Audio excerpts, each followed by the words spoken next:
Passive income online in 2025 can be achieved through various methods such as affiliate marketing, selling digital products, creating online courses, and investing in cryptocurrency.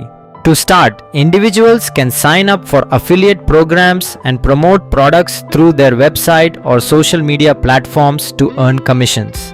Selling digital products like ebooks, stock photos, or software can also generate passive income by setting up automated sales processes.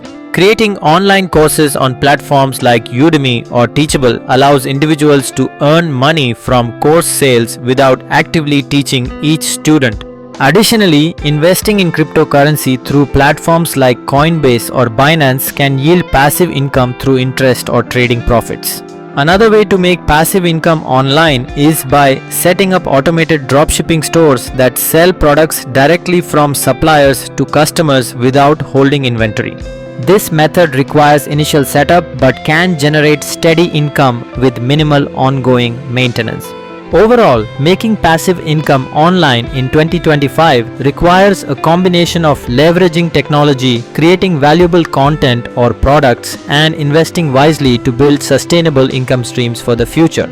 By diversifying income sources and staying updated on industry trends, individuals can maximize their passive income potential in the digital age.